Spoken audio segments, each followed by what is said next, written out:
నమస్కారం. దైవానుగ్రహం మనందరిపై ఎప్పుడూ ఉండాలని కోరుకుంటూ కాలయోగం ఛానల్కు స్వాగతం. 2026లో తులారాశివారి జీవితం ఎలా ఉండబోతోంది? ఇప్పటివరకు ఉన్న జీవితం కంటే మెరుగైన జీవితం రాబోతోందా?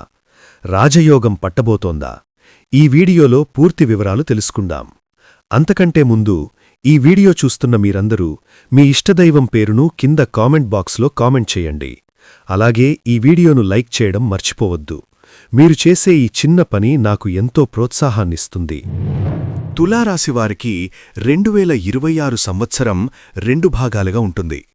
ముఖ్యంగా చెప్పాలంటే ఈ సంవత్సరం మీకు శత్రుజయ యోగం మరియు హంస మహాపురుష యోగం 2 పట్టబోతున్నాయి. కర్మకారకుడైన శనిదేవుడు సంవత్సరం మొత్తం మీ రాశికి 6వ ఇంట సంచరిస్తాడు. దీనివల్ల మీ శత్రువులు, పోటీదారులు ఎంతటివారైనా సరే మీ ముందు తలవంచాల్సిందే. ఇక శుభవార్తేమిటంటే జూన్ 2వ తేదీ తర్వాత గురువు మీ రాశికి 10వ ఇంట తన ఉచ్చక్షేత్రమైన కర్కాటక రాశిలోకి ప్రవేశిస్తున్నాడు. ఇది కెరీర్ పరంగా మీకు గోల్డెన్ పీరియడ్ అని చెప్పవచ్చు. ఉద్యోగస్తులకు జనవరి నుంచి మే వరకు శని ప్రభావం వల్ల పని ఒత్తిడి కాస్త ఎక్కువగా ఉంటుంది. బాస్ నుంచి టార్గెట్లు మిమ్మల్ని ఇబ్బంది పెట్టవచ్చు. కాని భయపడకండి. మీరు చేసే కష్టానికి జూన్ తరువాత అద్భుతమైన ఫలితం దక్కుతుంది.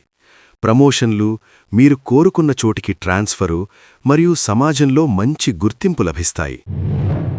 వ్యాపారస్తులకు ఇది విస్తరణ సమయం.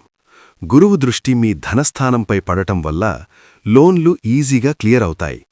కొత్త బ్రాంచ్లు ఓపెన్ చేస్తారు. అయితే శని 6వ ఇంట ఉన్నాడు కాబట్టి మీ దగ్గర పనిచేసే వర్కర్లతో గొడవలు రాకుండా చూసుకోవాలి. విద్యార్థుల విషయానికొస్తే ఇక్కడో చిన్న హెచ్చరిక. 5వ ఇంట రాహువు సంచారం వల్ల చదువు మీద ఏకాగ్రత తగ్గే అవకాశముంది. సోషల్ మీడియా, ప్రేమ వ్యవహారాల వైపు మనస్సు మళ్లుతుంది. కానీ ఎవరైతే కాంపిటిటివ్ ఎగ్జామ్స్ రాస్తున్నారో వారికి శనిదేవుడు అండగా ఉంటాడు. కష్టపడితే ర్యాంకులు కొట్టడం ఖాయం. ప్రభుత్వ ఉద్యోగాల కోసం ప్రయత్నించేవారికి ఇది సరైన సమయం. తులారాశి గృహిణులకు జూన్ తర్వాత ఇంటా బయటా గౌరవం పెరుగుతుంది. మీ మాటకు విలువ వస్తుంది. అయితే హెల్త్ విషయంలో మాత్రం అశ్రద్ధ వద్దు.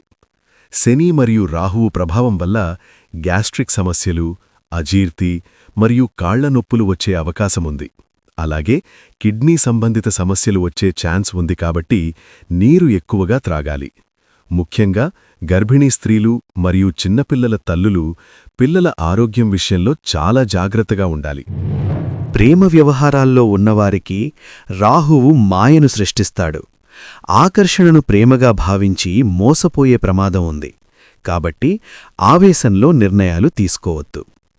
పెళ్లికాని వారికి మే నెల తరువాత కుజుడు మరియు గురువు అనుకూలత వల్ల పెళ్లిబాజాలు మోగే అవకాశం బలంగా ఉంది. జూన్ తరువాత వచ్చే సంబంధాలు మంచి స్టెబిలిటీనిస్తాయి. ఈ సంవత్సరం సాఫీగా సాగాలంటే ఈ చిన్న చిన్న పరిహారాలు పాటించండి. 1. 6వ ఇంట శని ఉన్నాడు కాబట్టి ప్రతి శనివారం ఆంజనేయ స్వామిని దర్శించుకోండి లేదా హనుమాన్ చాలీసా పఠించండి. శారీరక శ్రమ చేసేవారికి సహాయం చేయడం శనికి చాలా ఇష్టం. 2. గురువారం రోజు పసుపురంగు వస్త్రాలు ధరించడం లేదా దత్తాత్రేయ స్వామిని పూజించడం మంచిది. తులారాశివారికి 2026 ఒక గోల్డెన్ ఇయర్ కాబోతోంది. చిన్న చిన్న జాగ్రత్తలు తీసుకుంటే విజయం మీదే. అలాగే మర్చిపోకుండా కామెంట్ బాక్స్లో నమఃశివాయ అని లేదా మీ ఇష్టదైవం పేరును కామెంట్ చేయండి. ఈ వీడియోను లైక్ చేయడం మర్చిపోవట్టు. ప్రతి నెలా రాశి ఫలాలు, పరిహారాలు తెలుసుకోవడం కోసం మా ఛానల్ను ఇప్పుడే సబ్స్క్రైబ్ చేసుకోండి. పక్కనే ఉన్న గంట సింబల్ నొక్కడం మర్చిపోకండి. సర్వే జనా సుఖినో భవంతు.